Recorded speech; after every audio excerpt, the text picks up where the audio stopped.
Hello everyone, চলে এসেছি নতুন একটা ভিডিও নিয়ে। তো অনেকদিন ধরে ইচ্ছে ছিল একবার হলো দক্ষিণ দিনাজপুরে একটি ঐতিহ্যবাহী পূজা বড়লা মায়ের পূজায় যাব। তো যাই হোক, আমার সেই ইচ্ছেটা পূরণ হয়েছে বললেই চলে। তো দিনটি ছিল 22শে নভেম্বর। এই দিন থেকে পুজো শুরু হয় বেসিক্যালি, কিন্তু সেদিনই আমরা রওনা দিয়েছিলাম। তো শিলিগুড়ি থেকে বাস অনেক অ্যাভেলেবেল থাকে, তো পুজোর জন্য এতই মানে ভিড় বলতে পারো, বাসও অ্যাভেলেবেল ছিল না। আমরা দুটো সিট পেয়েছিলাম, সেটা হলো রাত 8টায়। এছাড়াও ট্রেনও রয়েছে, যে ট্রেন আমরা যেতে পারিনি, কারণ ট্রেনটা যায় দিনের বেলা, আর আমাদের যেহেতু অফিস স্কুল সব ছিল, তো আমরা সমস্ত করে তারপরে আমরা রাতে রওনা দিয়েছিলাম। তো ম্যাক্সিমাম 6-7 ঘন্টা লাগে বাসে যেতে।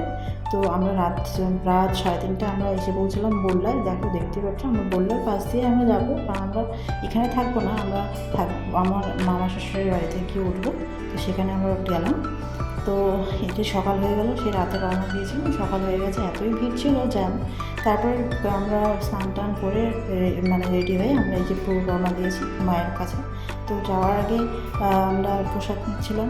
এখানে মায়ের প্রসাদ বলতে এখানে খাজা বাতাসা চা, তারপরে হলো কদমা, তারপর বিভিন্ন রকম সন্দেশ সব। তো আমরা সহজেই যেমনভাবে মাকে পুজো দিতে একটা হাঁড়ি করে ঠাকুরের প্রসাদ নিয়ে তারপরে আমরা সবাই মিলে পুজো দিতে গেছি। এই হলো সেই প্রসাদটা। তো আমার বর সেটা ক্যারি করছিল। এতই ভিড় ছিল কি বলবো। সেই মায়ের মন্দিরে যেতে অনেক রাস্তা রয়েছে, সব রাস্তায় ভিড়। আমরা অনেক ঘুরে ঘুরে এসেছি, কিন্তু ব্যাপারটা হচ্ছে আমি পুজো দেওয়ার ওখানে গিয়ে মন্দিরের যে মায়ের মুখটা দেখবো, সেটা এত কষ্ট করে দেখতে হয়েছে, কারণ এতই ভিড়, সবাই পুজো দেওয়ার জন্য রয়েছে। তারপরে যাই হোক, যেমন তেমন করে পুজো দিলাম আমরা। এদের ভিড়টা দেখতেই পাচ্ছ তোমরা, অনেক ভিড়। তারপরে পুজোটা দিলাম। আমি মাকে একটু হলেও দর্শন করেছি, মায়ের মুখটা দেখেছি। কারণ এখানে মায়ের মুখ দেখাটা হয়তো তুমি মন্দিরের ভেতরে গিয়ে দেখো, না আবার বাইরে থেকে দেখাটা খুব মুশকিল। কারণ হচ্ছে এখানে নেট দেওয়া থাকে। নেট দেওয়ার কারণ হচ্ছে এখানে প্রসাদ ওগুলো সব ছুঁড়ে ছুঁড়ে মায়েরকে দেওয়া হয়। তো যাই হোক, সেই কারণে মায়ের যেন কোনো ক্ষতি না হয়, তাই দুটো নেট দেওয়া হয়েছে। তো তারপরে এখানে মেলা ভিড় দেখতেই পাচ্ছ তোমরা, এতই ভিড়। তো আমরা যেহেতু সারাদিন না খেয়েছিলাম, তা সেই রাতে আগের দিন সন্ধ্যাবেলা 6টার সময় ভাত খেয়ে দেন আমরা সারা রাত ট্রাভেল করে তারপরে পুজো দিতে দিতে প্রায় তোমার হচ্ছে 12:30 বেজে গেছে। তো সেরকমভাবে মেলায় ঘুরতে পারিনি। কোনো রকমভাবে মেলা ঘুরে তারপরে আমরা প্রসাদ কিছু একটা খাইয়ে আমরা ব্যাক টু হোম বলতে পারো। আমরা যেখানে উঠেছিলাম আমার শ্বশুর বাড়িতে, সেখানে বেরোবে। তো এখানে অনেক বড় মেলা, আমরা ঘুরিনি সেরকমভাবে। তো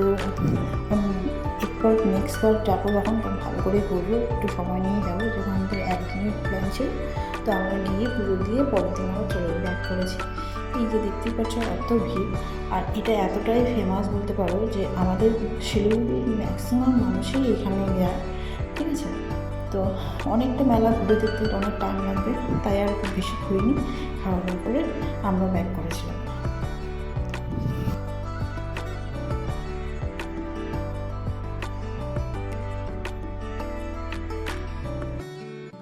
মেলায় ঘোরা খাওয়া দাওয়া হওয়ার পরে আমরা আবার ব্যাক করলাম মামির বাড়িতে। তো এই ছিল আমাদের আজকের মেলা ঘোরা। তারপরে আমরা নেক্সট দিন সকাল সকাল খেয়ে দিয়ে একটু আমরা চলে এসেছি স্টেশনে। এই স্টেশনে আমরা এবার যাবো, বাড়ি ফিরবো আমরা ট্রেনে। কিন্তু ব্যাপারটা হচ্ছে যে এতটাই ভিড় ট্রেন, যে কী বলবো, এই পুজো দেওয়ার জন্য মানুষ দূর দূরান্ত থেকে এসছে। তো দেখতেই পাচ্ছি এত ভিড়, একটা বগিতে প্রায় 300 জনের মতো লোক প্রায় উঠে গেছে। এই কষ্ট করে আমরা ব্যাক করেছি শিলিগুড়িতে। এই ছিল আমার বড়লা কালী পূজার ব্লগ। তো তোমাদের কেমন লাগলো সেটা অবশ্যই জানাবে, আর লাস্টে তোমরা অবশ্যই বলবে জয় মা বড়লা। তো দেখা হচ্ছে পরে একটা ভিডিওতে। ততক্ষণ টাটা, সবাই ভালো থেকো।